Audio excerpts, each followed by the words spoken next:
Ala, Richard Gomez tayo. Magkakayak tayo. Ito yung kayak natin. Yeah. Very good. Oh, ito siya. Yun. Ba sinusuot yung paano? Paano naman papadal? Okay tayo. Yeah. Nasa na. Enjoy. Magpe-pedal tayo. Yeah, let's go to Blue Lagoon. Napaka-simple lang naman ito. Richard Gomez.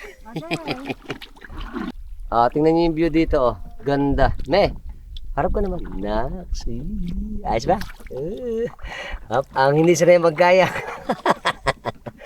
Doon tayo pupunta eh. Doon, yan. Sa part na yun. Ano? Yung parang stopover nila dito. Very good.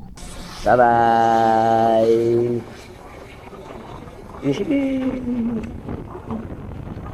Alright. Bye-bye. Sugba Lagoon. Siargao, Philippines. Until next time. Sana nag-enjoy kayo. Bye-bye.